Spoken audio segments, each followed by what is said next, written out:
자, 수업을 시작하겠습니다. 여러분들 제가 영화 감상하는 거 숙제를 내줬었잖아요.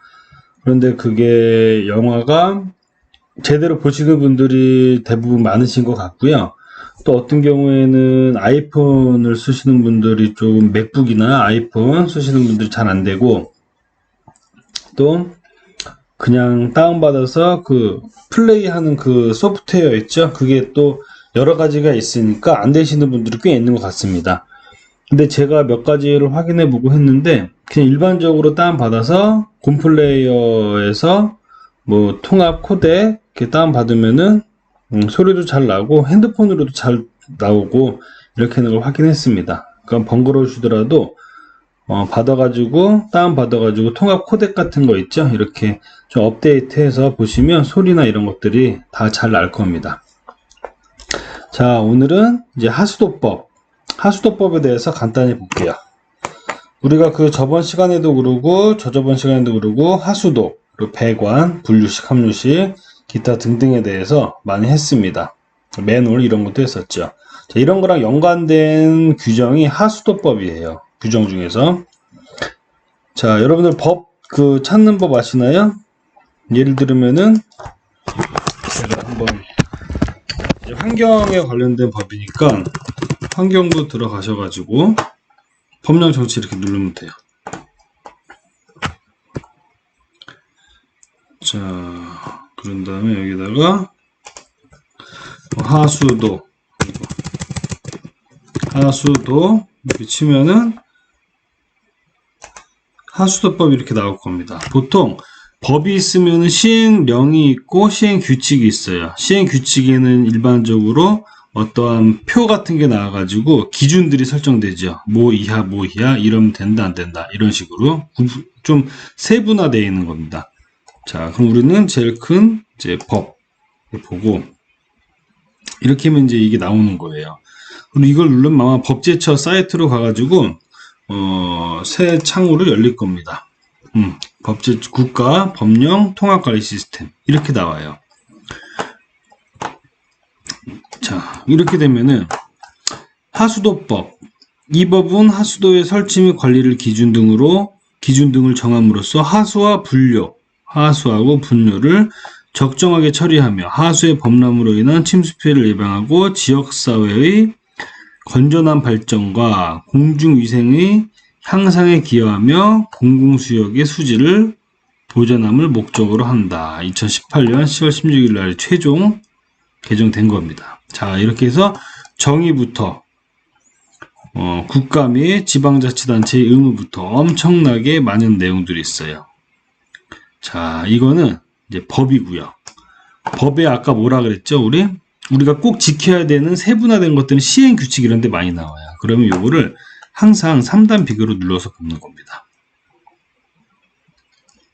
자, 3단 비교를 눌러서 보면은 하수도 법이 있고 이 조에 해당되는 시행령이 있고 이 조에 해당되는 시행규칙이 같이 나오게끔 되어 있어요. 근데 여기는 없는 거니까 빈칸이고 꼭 세 개를 항상 같이 보시는 게 좋습니다. 자, 이렇게 나오는 거죠.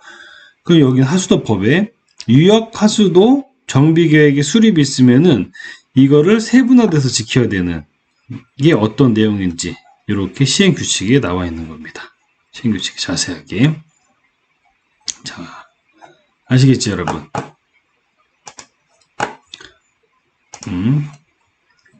예를 들면은 보면 환경부에 가서 법령 쪽 보면은 엄청나게 많은 내용들이 쭉 있습니다.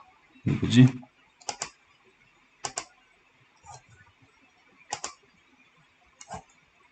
자, 법이 우리가 생각하는 것보다 훨씬 엄청 많아요. 자, 굉장히 많죠, 종류가. 자, 시행규칙, 시행령들이 이렇게 있고, 이런 것들이 이제 개정되면서 계속 중복돼서도 나옵니다. 우리 가습기 살균제 이런 내용들도 있고요. 화학물질, 유해물질에 관련된 것도 있고 야생 생물에 대한 것도 있고 엄청 많습니다. 하천법도 있네요. 자, 그럼 여러분들이 환경의 안에서 규정을 한번 보시려면 환경부 사이트에서 정책, 법령으로 들어가셔가지고 편하게 마음대로 검색하면은 다 쉽게 볼 수가 있습니다. 자, 이런 식으로 보시면 되는 거고요. 자, 그러면은 우리는 이 하수도법 이렇게 나온 거 한번 볼게요.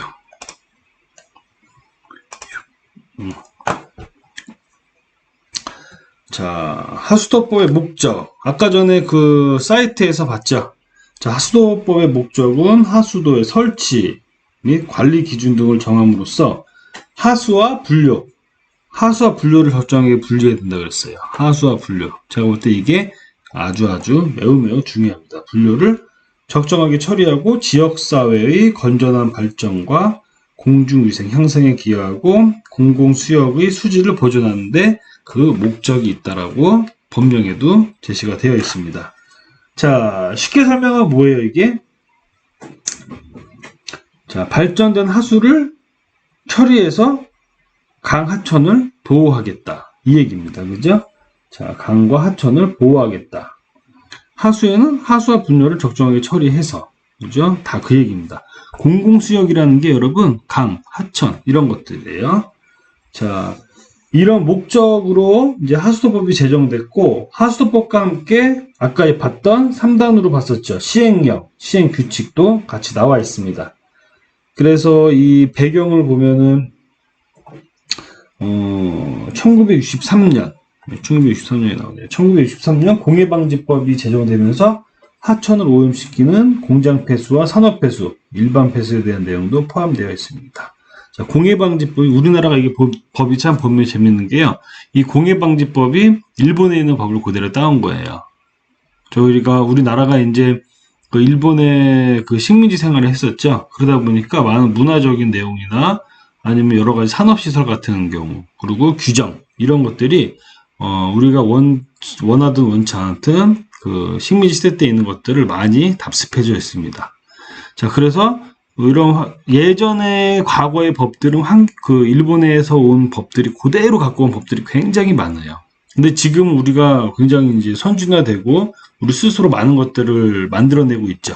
그래서 지금 우리나라 같은 경우 지금 보면은 뭐 미국이나 유럽, 뭐 환경에 굉장히 선진화되어 있는 이런 법들을 가져다가 우리나라에서 우리나라의 취지에 맞게 상황에 맞게 많이 개정해서 사용을 하고, 심지어 뭐 환경을 굉장히 중요시하는 뭐 우리가 쉽게 하는 뭐 독일 이런 나라들 있잖아요. 그런 나라들보다도 훨씬 강화된 이런 환경 법들을 우리 국가에서 개정해서 만들어 쓰고 있습니다.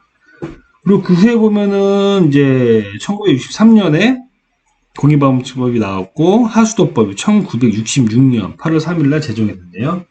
1966년 8월 3일 하수도법이 제정되는 건데, 이때 공해방지법에서 다루고 있던 하수도에 관한 내용, 그리고 도시 지역에서 발생되는 하수를 처리하고 건전한 환경조성 및 수자원 보호에 관련된 내용들이 하수도법에 포함이 되어 있습니다.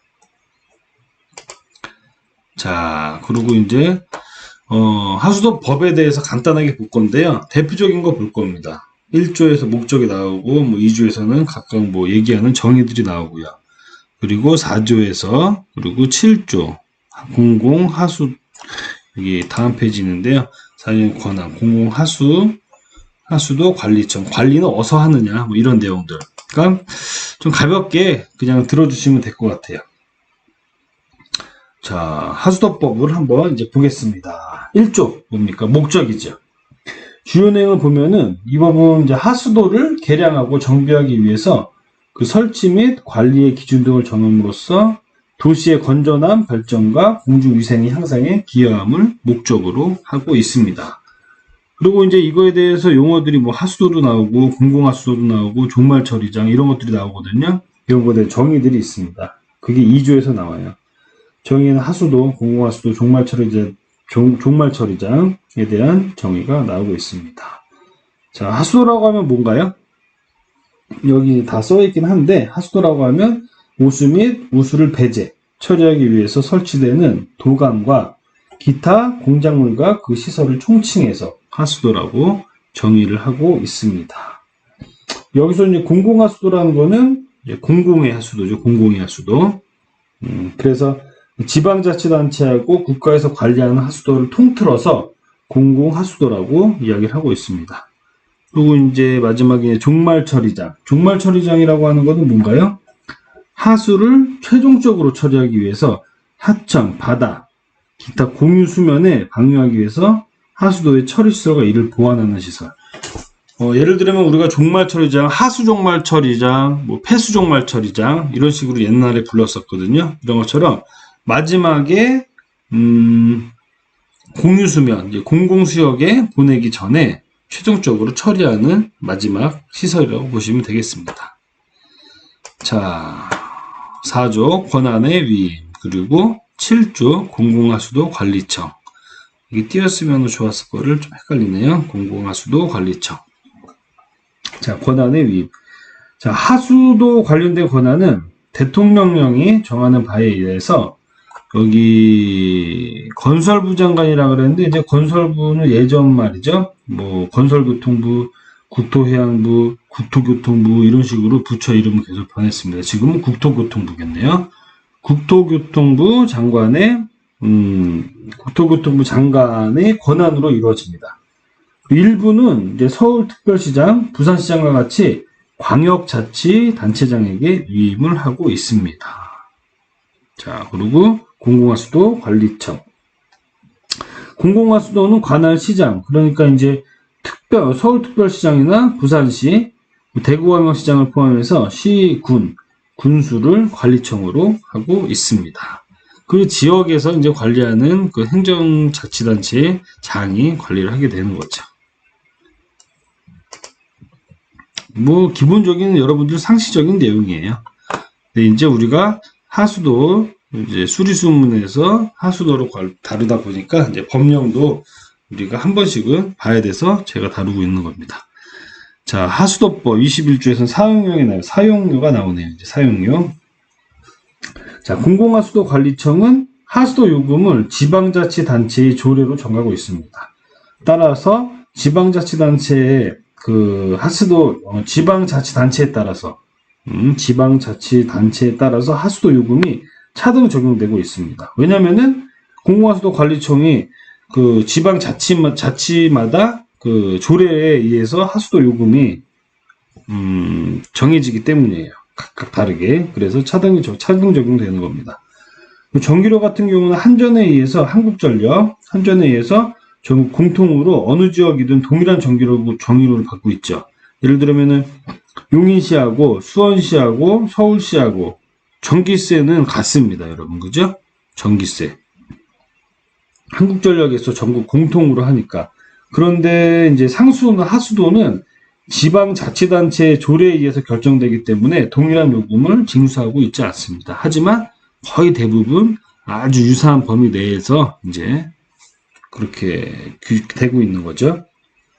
자, 그 다음 이제 하수도법 제32조 보면은 원인자 부담금이에요. 원인자 부담금이라는 것은 뭔가요? 이거 아주 우리가 최근에 여러분들이 우리 영화 에린 브로코비치를 봤으면은 알 거예요. 원인자 부담금이라는 것은 원인을 제공한 사람이 그에 대한 합당한 부담을 하는 것입니다. 예를 들어서 어떤 지역에서 상류 지역의 합폐수를 발생시키고 배출했어요. 상류에서 강이 이렇게 하천이 쭉 있으면 상류에서 오염물질을 발생했고 배출시켰습니다. 그러면 하류에는 어떻게 됩니까? 하류에는 하천이 오염되겠죠.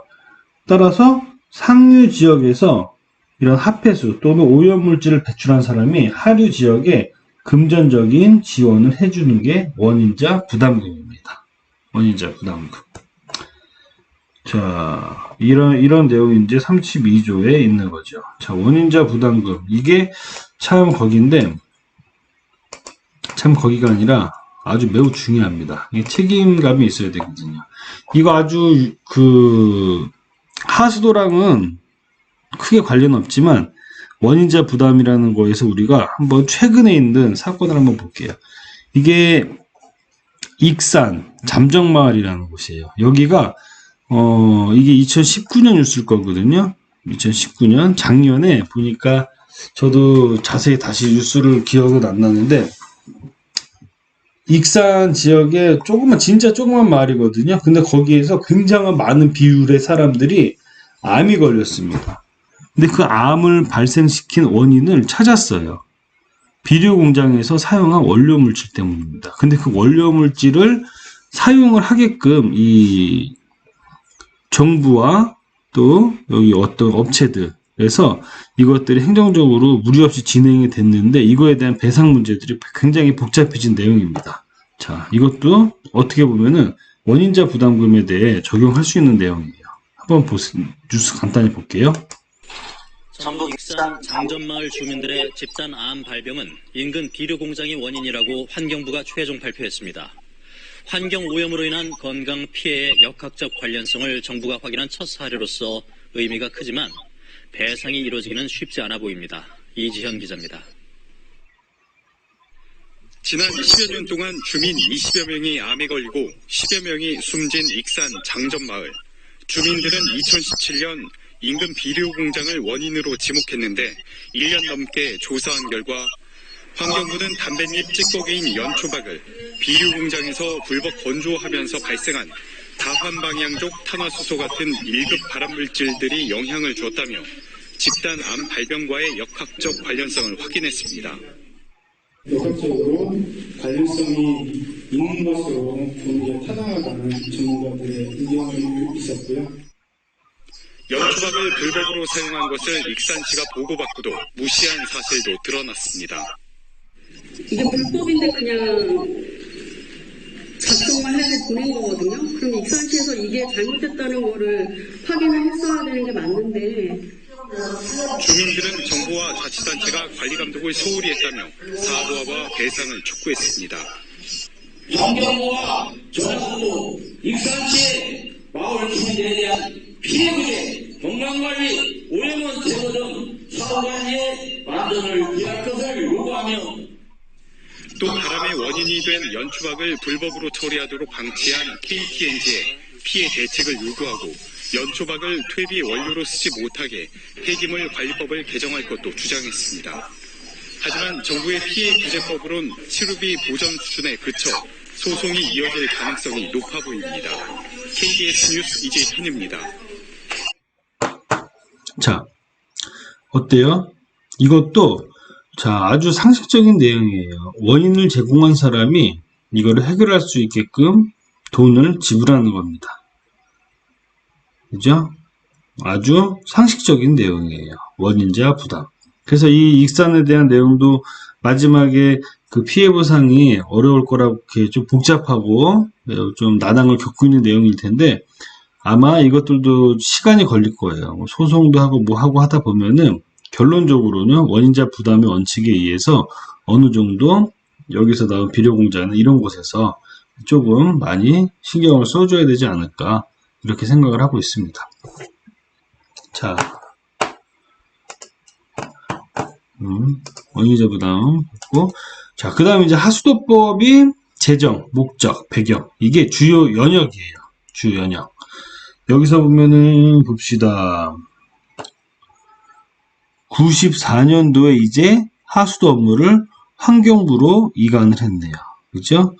그리고 이제 쭉 와가지고 2009년에 방류수 수지기순 초과의 예외 조항을 마련하고 자 지금 15차 2016년까지 15차까지 돼 있고 이것도 계속 지속적으로 개정이 되고 있습니다.